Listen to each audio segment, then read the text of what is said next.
જય માતાજી મિત્રો, અત્યારે આપણે આવ્યા છીએ સમી। જુઓ આ સમી પેટ્રોલ પંપે કાંઈક બબાલ થઈ લાગે છે। જુઓ ગાઈસ, જુઓ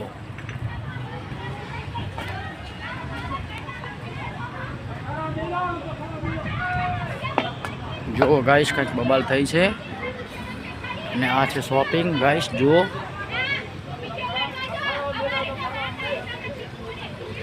જુઓ ગાઈસ, આ છે નવું શોપિંગ। કોઈ પણ મિત્રોને અહીંયા દુકાન લેવી હોય તો સારી જગ્યા છે મિત્રો। તો મિત્રો તમે આ જગ્યા ઉપર દુકાન લઈ શકો છો। સારી જગ્યા છે મિત્રો। જય માતાજી મિત્રો। જુઓ આ છે સમી। અહીંયા કંઈક બબાલ થયેલી હતી મિત્રો। જુઓ આપણે આવ્યા ને આપણને લાગી તો વિડીયો બનાવ્યો મિત્રો। અને ગાઈસ, આપણા વિડીયો ગમે તો લાઈક કરજો, શેર કરજો। જય